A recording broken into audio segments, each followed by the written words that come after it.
Assalamualaikum, permisi. Waalaikumsalam, iya silahkan. Selamat pagi. Selamat pagi. Bagaimana keadaan kamu hari ini? Keadaanku hari ini kurang baik karena dengan situasi keluargaku yang semakin membara konfliknya itu membuatku tidak betah di rumah. Oh, seperti itu. Em, Sebelumnya dengan tempat hidup seperti ini, apa kamu sudah nyaman? Iya sudah. Baik. Em, Kalau boleh tahu, konflik yang terjadi dalam keluarga ini, Ya saya itu kan satu bersaudara dan saya itu tinggal di rumah bertiga sama ayah saya dan ibu saya. Terus ayah saya itu kan mendapat pekerjaan baru. Nah dari pekerjaan baru itu ayah saya itu berubah jarang di rumah dan terlalu sibuk dengan pekerjaannya. untuk berubahnya itu seperti apa?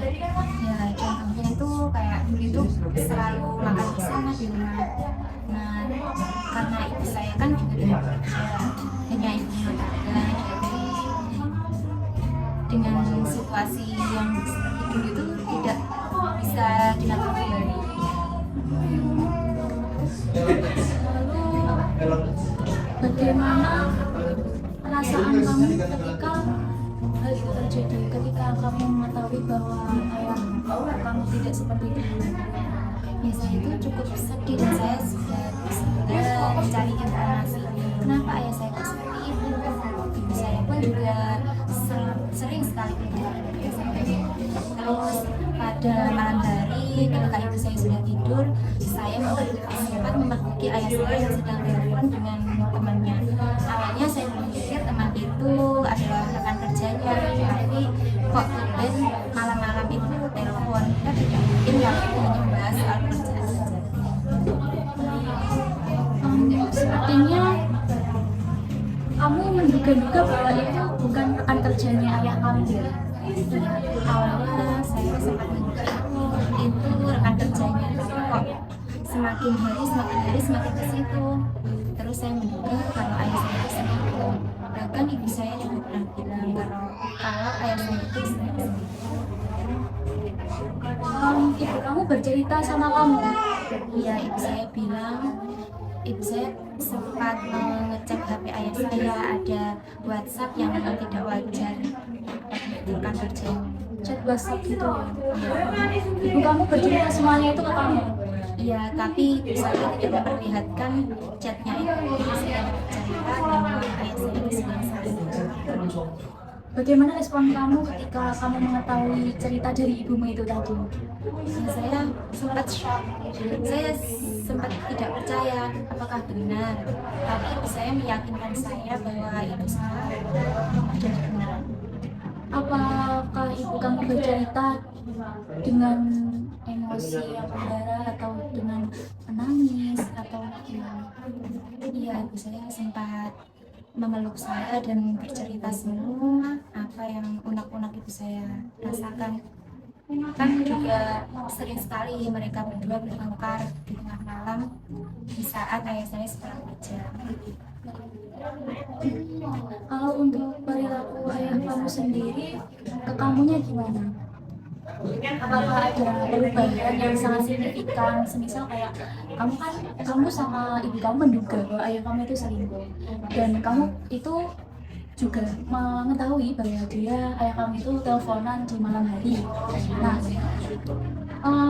bagaimana respon kamu saat itu ketika kamu mengetahui bahwa ayah kamu itu teleponan dengan wanita lain gitu? Saya hanya diam di belakang pintu. Saya tidak langsung menemui ayah saya.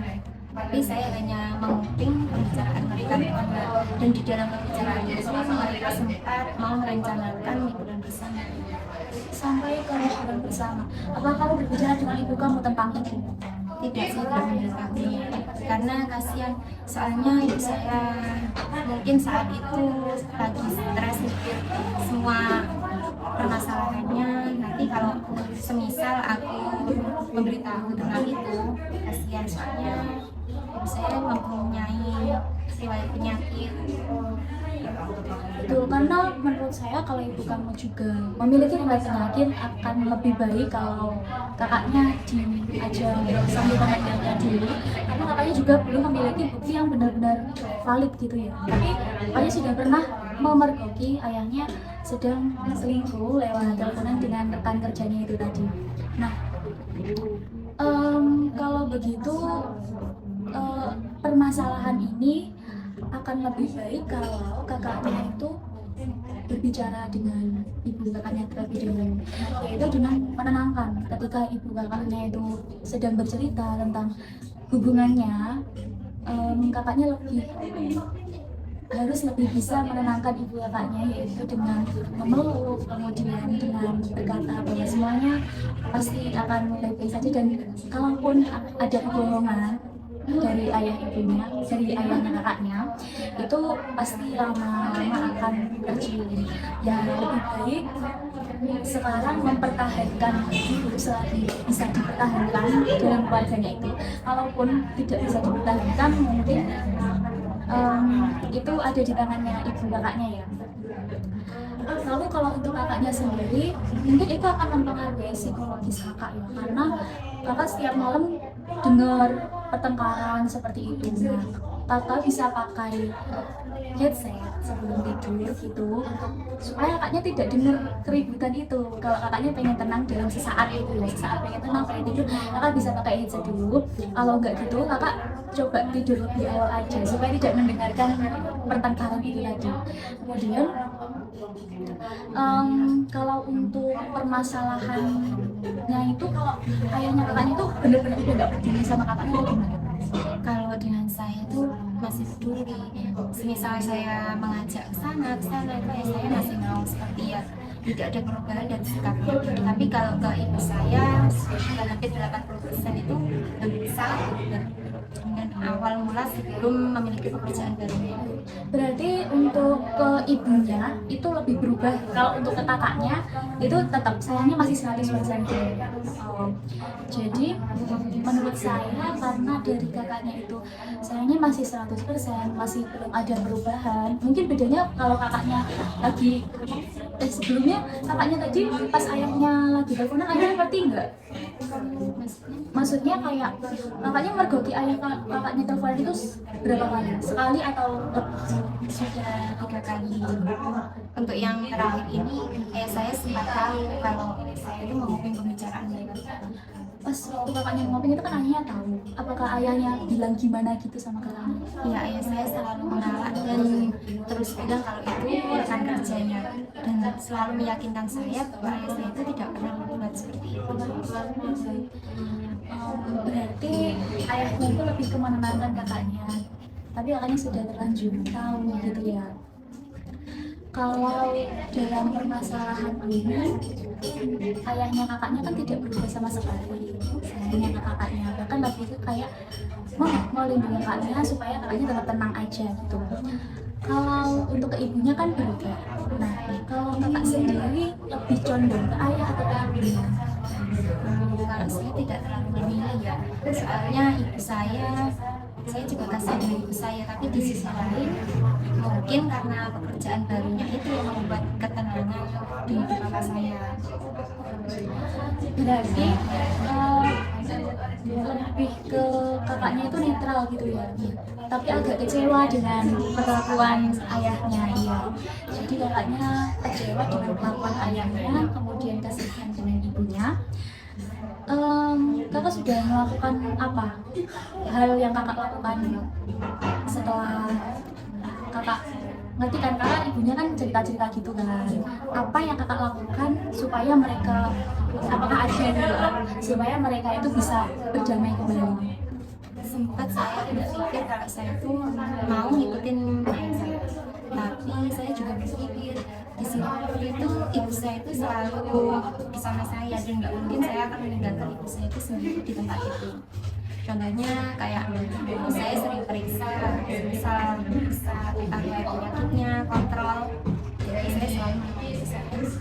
Berarti yang mana-mana kontrol punya kakaknya itu kakaknya sendiri gitu, ayahnya nggak pernah Enggak, soalnya dengan pekerjaan barunya itu saya berangkatnya itu sangat pagi dan pulang sekitar jam 11, 12 sampai jam 11-12 malam. Dan itu setelah itu langsung bertengkar sama ibunya gitu Iya, ya. ibu saya selalu overthinking. Kemudian untuk ibunya itu apa setelah itu langsung drop gitu penyakitnya? Enggak juga, tapi ya terkadang ketika pertengkaran itu semakin kuat, ibu saya itu selalu menangis dan memilih pergi. Kalau menurut saya untuk kasus ini ya, kalau masalah ini kakaknya bisa menjadi alasan mereka berdua untuk kembali lagi. Kan kakak walaupun nggak sudah kecewa ya sama ayahnya karena sikapnya yang tadi, dan apalagi dalam kondisi ibunya yang sedang sakit, itu kakak masih bisa untuk mengembalikan mereka berdua dengan mungkin kakaknya kan ayahnya nggak pernah berubah ya sama kakaknya. Kakak coba nyatuin kembali mereka dalam acara keluarga yang biasa kalian lakukan, seperti misal makan malam ya.